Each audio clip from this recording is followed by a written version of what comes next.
the Scary Basement Jumpscare. Each month, me and my friend Roxy find ourselves suddenly and jarringly back in the scary basement, and we're never ready for it. I'm Mikey McCollor, and I was in the middle of making my bed, refilling my water bottle, doing shoulder lifts with tiny weights I got once from a yard sale, and charging my devices.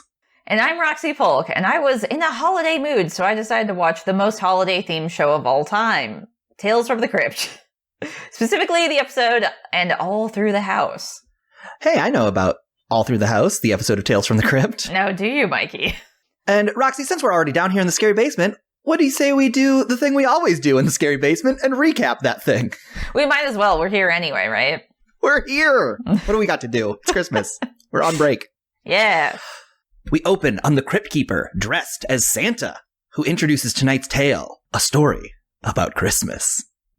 Then we meet Joseph, a big lug of a husband, and his wife, named just the wife. It's Christmas Eve, and after Joseph berates her for a beat, the wife grabs the fire poker and drives it into his brain. This wakes up the wife's daughter, Carrie. The wife leads her daughter back to bed, saying the little girl's stepfather is only sleeping. She then opens her little girl's window so Santa can get in, before saying that this year, the wife's already got what she wanted. Wink.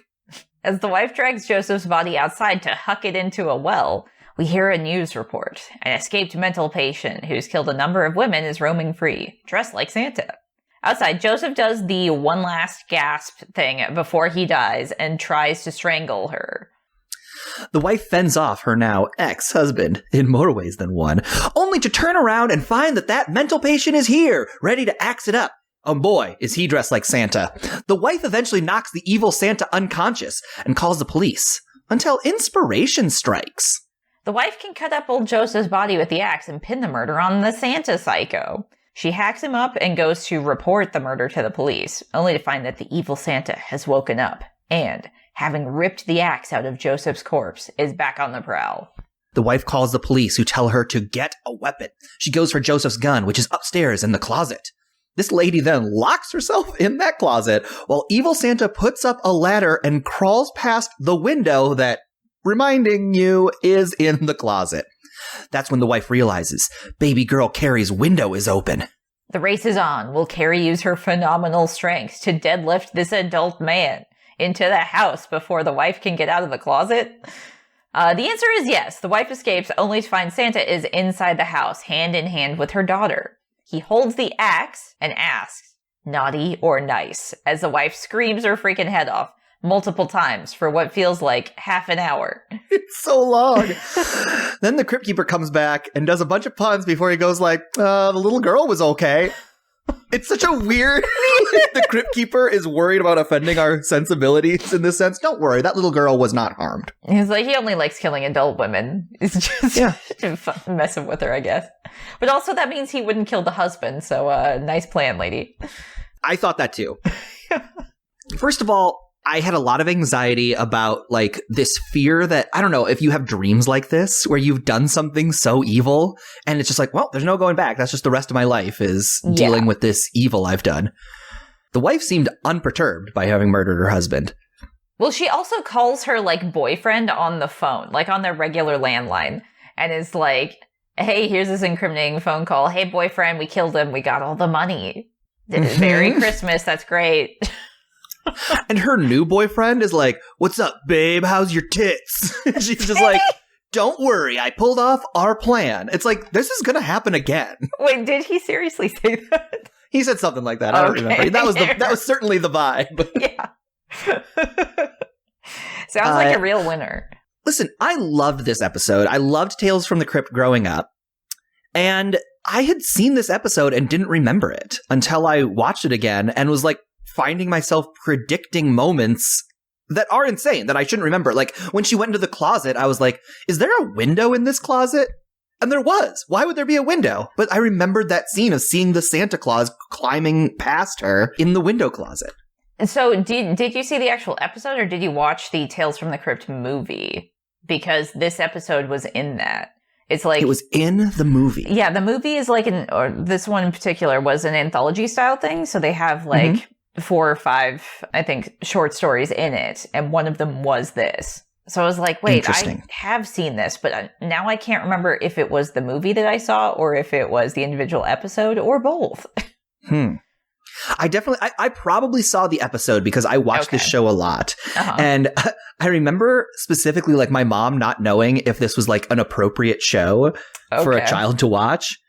And my aunt also like calling my mom and like leaving a voicemail that was just like, this show is the devil, and if you let your son watch it, he's going to be consumed by the devil. Oh my God, are you kidding me?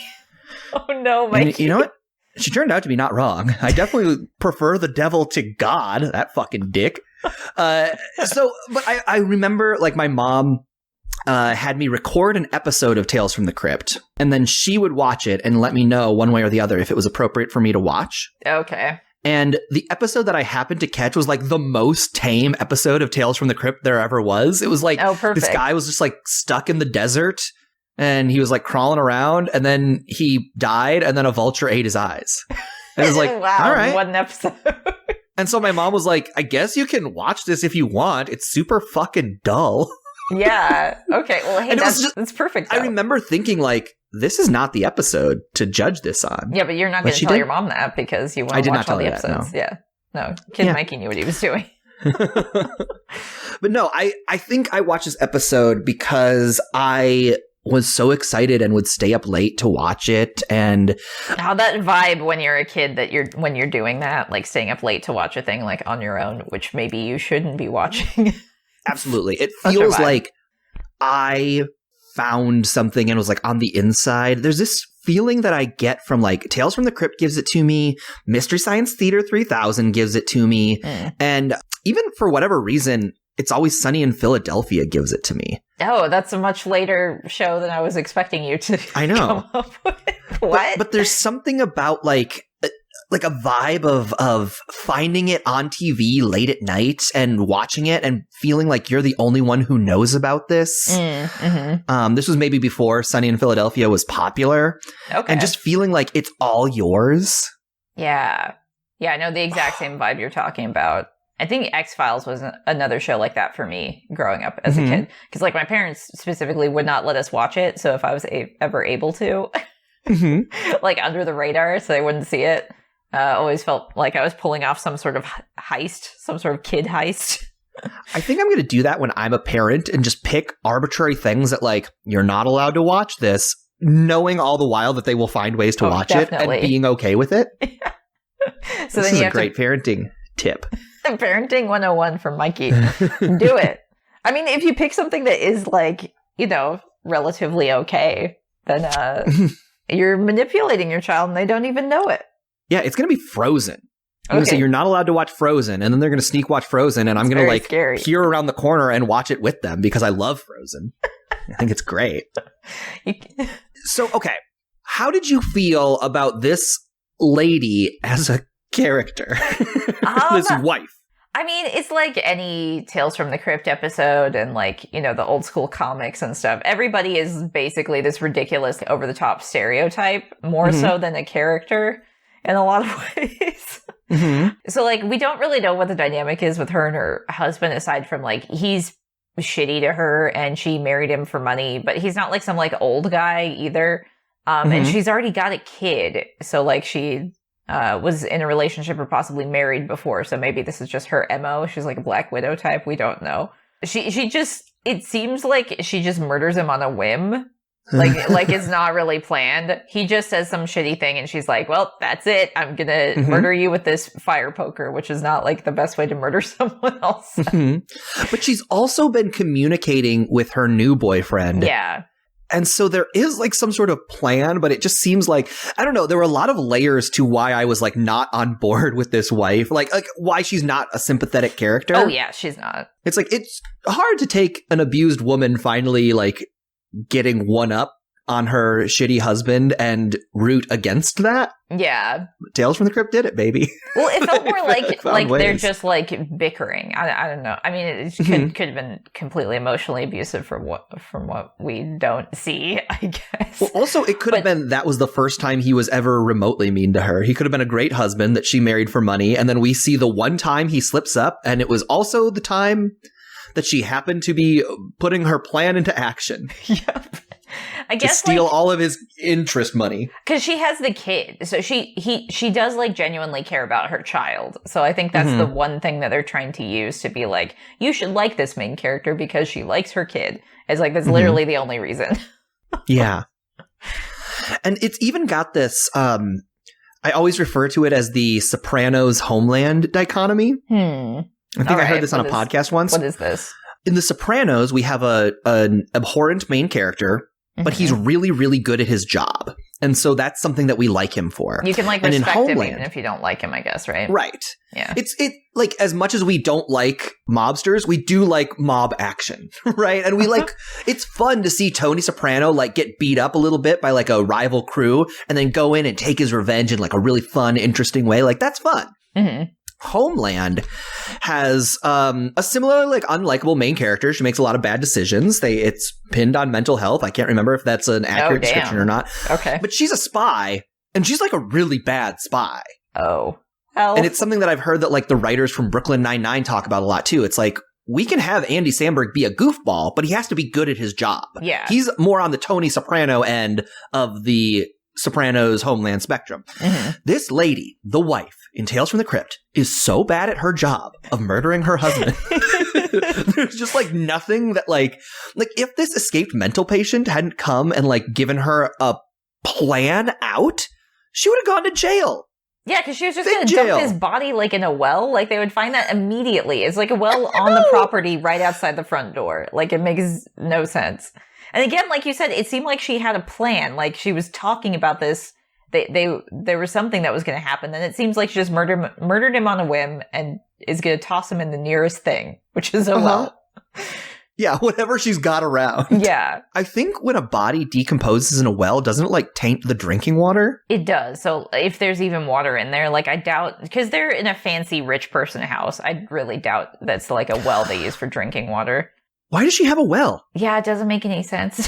That's a greater question. Like, this isn't taking place in 1883. Like, there's no need for wells. We have indoor plumbing, right? Yeah, maybe it's like old-timey rich money. So it's something on the property from a million years ago, but like... It could be a quaint well. This is like a 20-minute short or something, which like they have no time to get into any of that. So like the minute you think about it for a second, it's like, that's a weird thing. Why did they do that? That's a choice. Well, that's like what's so funny about Tales from the Crypt is that it's so much more complicated than it needs to be. Yes, yeah. Like... It's one like, I feel like the easiest, barest bones take on this story is a nice family.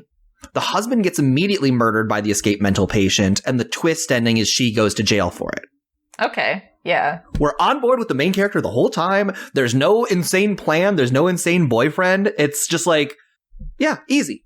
There's they also make like it so much more complicated than it needs to be. They really do, and there's so many scenes of her just like running around and like closing a door, and then the guy doing something, and then like they obviously only have one set, which is like this house and the exterior, like front yard of the house, no more than that for sure. And then because she'll be like in the little girl's room, and like you were talking about how like when she gets locked in the closet because the doorknob falls out on each side. Right. Like, it's not even like she locked herself in there to protect herself or like the guy got one up on her. It's just like a happenstance thing that she chose to open and close the door at the wrong time. Yeah. And so like seeing that guy go up there because like that's the whole thing where she's looking for a weapon maybe because she's like pulling the body out. Then she thinks she kills the Santa guy, but then he like smashes through the window and tries to choke her and then also doesn't succeed at that. And then he goes upstairs. Now that I'm trying to recall, like, how this even happened. There's this long scene where she's in the closet and the ladder comes up. Like, that's an awesome image. And that was the moment I realized for sure I have seen this before because I remember watching that and being like really afraid. That really was effective, like an effective shot. And so it's like, I see trying to work towards it. The way this house is laid out. It's insane. The little girl like sees Santa climbing up. And also this is another like really good twist on it. It's like you're trapped somewhere and your little girl is going to let what she thinks is Santa into the house. I love this. This is like a great idea. This is a great thing to play. The way it happens is like, what was this evil Santa trying to climb to? He just like puts it up seemingly against the side of the house. Yeah. And he crawls well past the window. And then the little girl like leans out of her window, and it's very far. And she like reaches out her hand to help Santa, thinking he's going to bring gifts. Yeah. When instead he's going to bring malice. But it's like, this little girl, like there's a scene in Batman Begins where Batman and Ra's al Ghul are like sliding off a mountain. Okay. And Batman, like, he has the like, it's before he becomes Batman, but he's got the like ninja razor blades on his wrist that Batman has. Okay. And he like slices those into the mountain and catches Ra's al Ghul by one hand, who's like unconscious, and like deadlifts him up. Oh my God. Back up. And it's like, I kind of don't believe that. And that's Batman.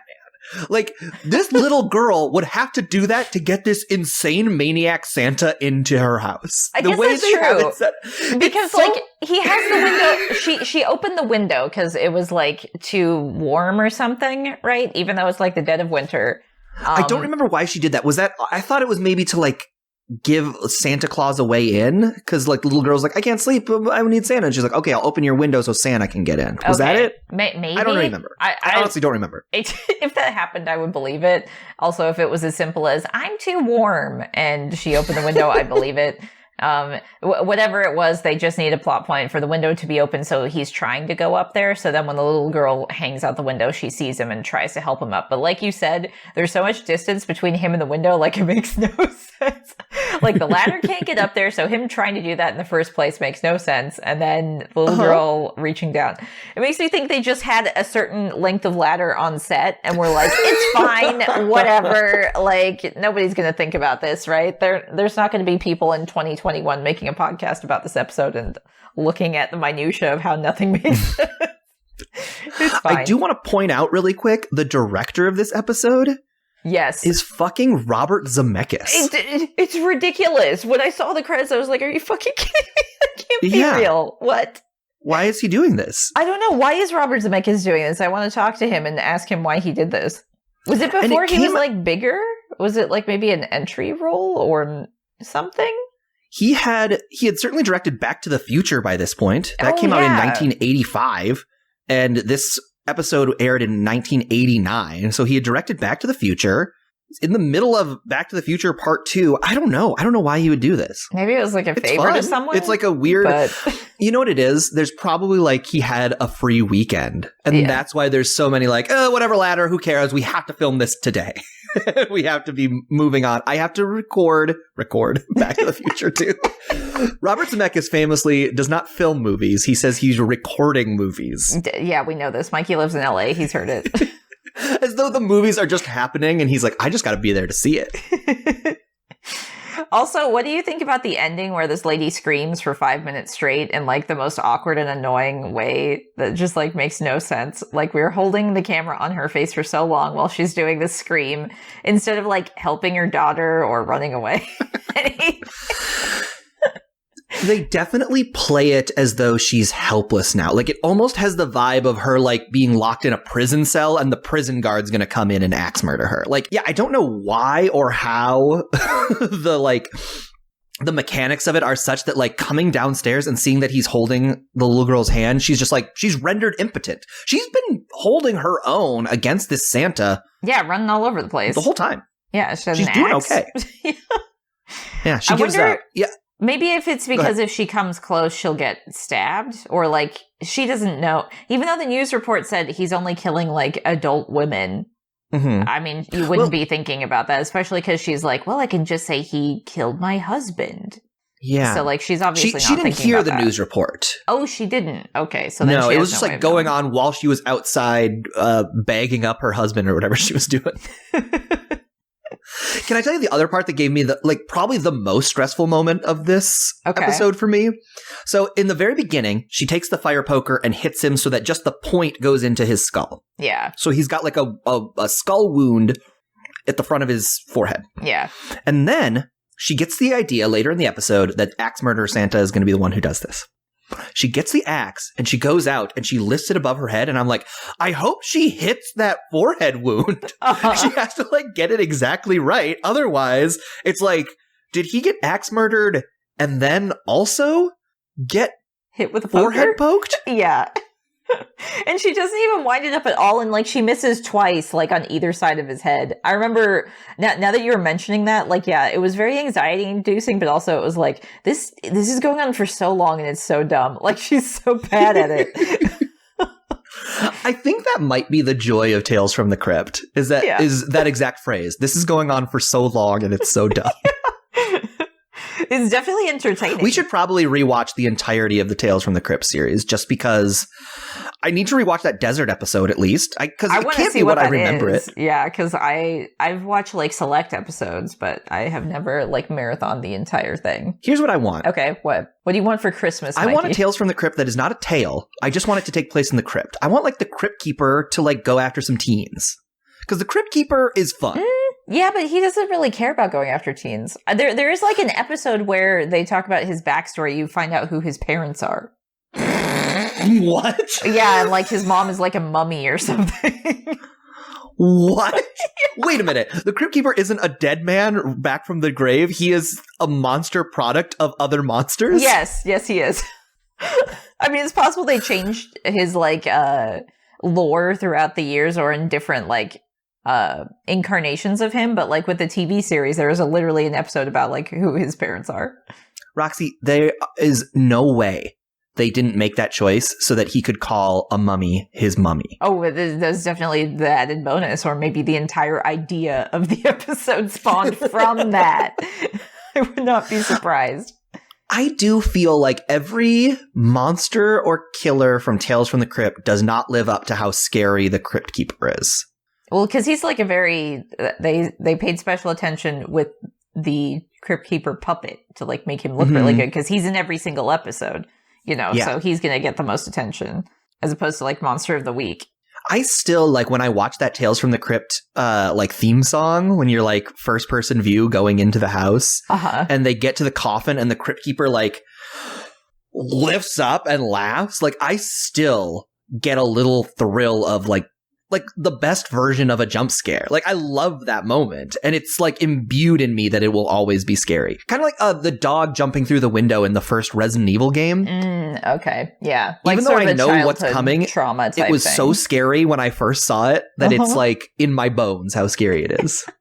Also, the theme song is done by Danny Elfman, which is amazing, and I completely forgot about that. What a great launching pad for careers this show was, even though everybody working on it already had a great career.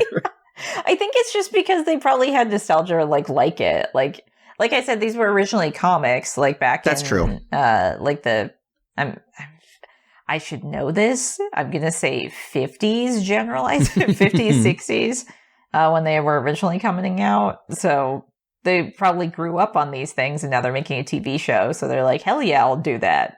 Yep, that's a great point. People love making comic adaptations of stories they loved, as we see today. Yeah. John Watts loves Spider-Man, so he's like, of course I'll make a Spider-Man. Don't even pay me. He does not get paid for those Spider-Man movies. Well-known fact. There you go. Trivia. Roxy, what would you say is the big idea of this episode of the show? What deep human fear is this episode poking at? I think it's kind of like you reap what you sow, in a way, because like karma is coming after her. So it kind of like implies that this is a just world where bad things happen to bad people, but then you have her daughter being involved in it, where it's like, and innocent people get hurt when bad people do bad things too. They just get caught up in it. I guess that's why the Crypt Keeper at the end has to tell us, like, don't think that the moral has changed. Yes. Yeah. She was going to be okay. Yeah. I already talked about it a little bit, but I think that it is a similar idea that what you're talking about, this dream where you've done something wrong and can never come back from it. Like, what's frightening about this mental patient is that he's like karma coming home to roost. Yeah. And I have definitely experienced that, like, I mean, it's an extreme version of the feeling of just like, oh, I did something really bad and there's nothing I can do to make up for it. Yeah. I guess it's cheating in a relationship. It's that's the only thing I can think about. That's what it is. It's cheating in a relationship or murdering somebody. Yeah, planning to murder someone. Very poorly. Yeah. But yeah, I hate that feeling. I've like I said, I've had dreams where like you murder somebody in a dream and are just like, well, I'm either going to jail or I'm going to live with this forever. Yeah, and also, I don't like either answer. Yeah, and that time before you like wake up and know it's a dream, you're like living with that. That is your reality. That's what you think it is. And there's always that split second where like you wake up and you still think like, oh shit, that's my life now. And then eventually you're like, oh, wait, no, that was just a horrible dream. Holy shit. Thank God. Then you have like the biggest rush of relief afterwards. I love that rush of relief. Yeah. You wake up and realize like, oh, I didn't murder any Santas. It's a roller coaster of emotion, Mikey. Roxy, do you have a question for me? Yes, I do. So, Mikey, it's still the holiday season. This is our last bonus episode of the year. Mm-hmm. So I'm going to ask you, what was your best Christmas present, like, growing up? I had one Christmas that had two parts of it. One I liked better than the other at the time, and one I like better than the other now. All right. It has since flipped. Interesting. The first Christmas, I think it was the second Christmas the N64 was out, and all I wanted was an N64, a Nintendo 64 for you layman's out there. I like the idea that there's somebody listening with their ear pressed against the scary basement door, and they're like, what's an N64? What the fuck is that? And I could clarify. Yeah. No, we know. Well, hey, now everybody knows. All I wanted was this Nintendo 64, and I did get it. And I also got 2 plane tickets because my grandparents, who I loved so much, spent the winters down in Texas. Okay. And so I got a plane ticket rather, to go fly down to Texas and spend a week with them. Oh, that's great. And it was awesome, but I remember thinking like, but I just got this N64. You couldn't bring it with you? Like you couldn't just bring it? Somehow, like I don't think I understood that I could. Oh, okay. So I just somehow the understanding was it was staying here and then I was going down to Texas. And so that's great now. Like now I would give anything to spend more time with my grandparents, my favorite people of all time. Mm-hmm. But on this trip down to Texas, Roxy, they had HBO. And one night after my grandparents had gone to bed, I stayed up late and I watched the film Species. Oh my God. How old were you when you watched Species? Well, it was the first, I was in, 5th or 6th grade. Okay. I'm assuming Roxy, it was a big awakening for you. They were the first boobies I ever saw.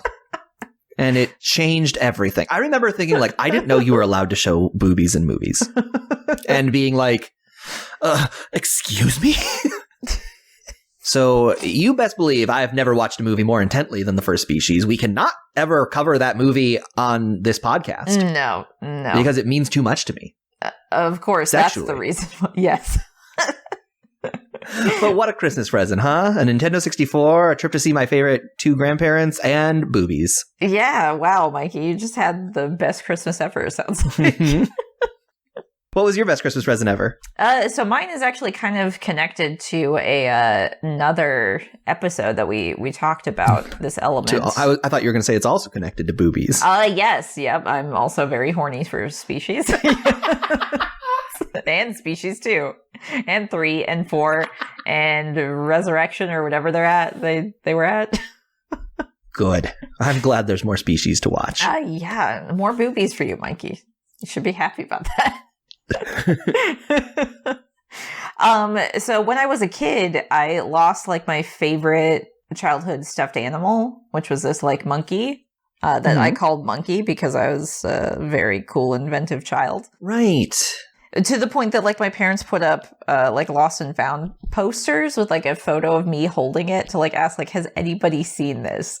And sadly, because you lost him, right? Yeah, we don't know how. Like either like I dropped it or left it behind somewhere, which I was usually very careful about it. So like I don't exactly know how it happened. Just gone one day. Maybe somebody even stole it, which would be preferable. Like I would rather some other kid stole it and treasured it instead of it just like falling in a ditch, and becoming garbage or something, which is the thing that makes me that's the thing that keeps me up at night. But so my mom was able to find the exact same plush and replace it for me one Christmas. And I can't remember. I think I was young enough that they told me they found it, or that Santa found it. and brought it back to me when it was really like it was a replacement that my parents were able to miraculously find the exact But same at the toy. time, did you believe it? Yes, at the time I believed it. I thought it had come back to me. So that was the This rules. Yeah, it was the happiest I've ever been on Christmas because I love this. My childhood best friend, Monkey came back. That's so sweet. What Christmas did you first see Species?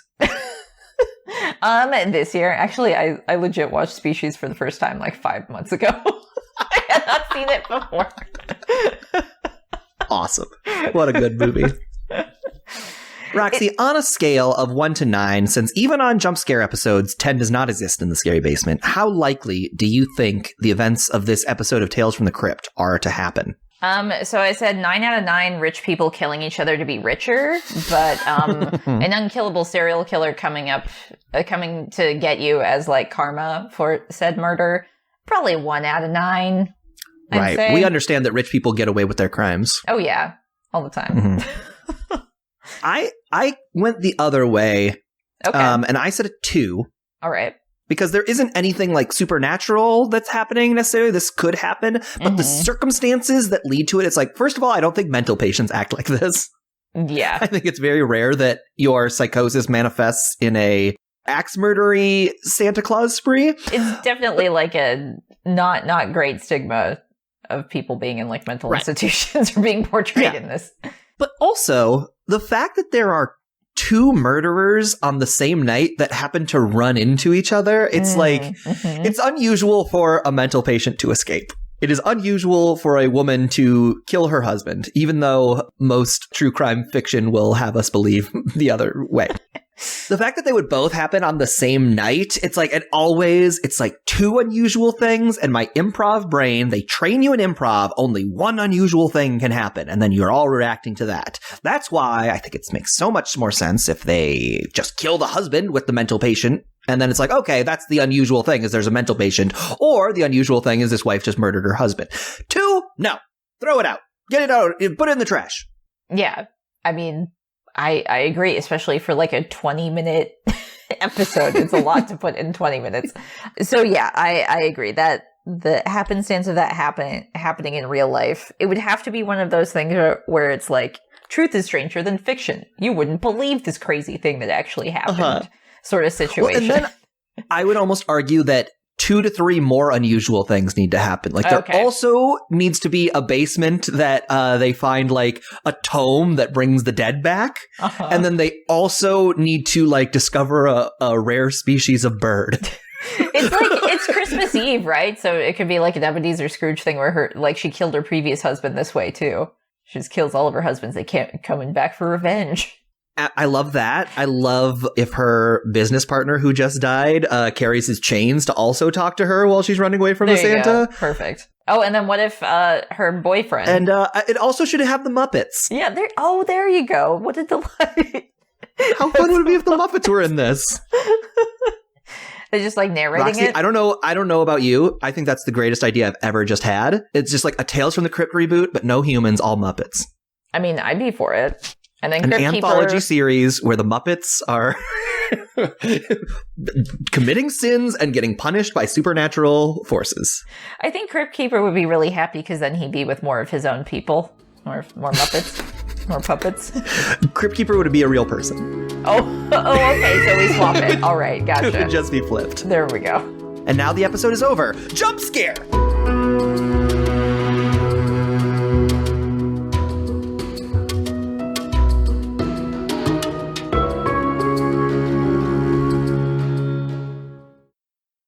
She then opens her little girls. She then opens her little girls. Cut all this, obviously. She then opens her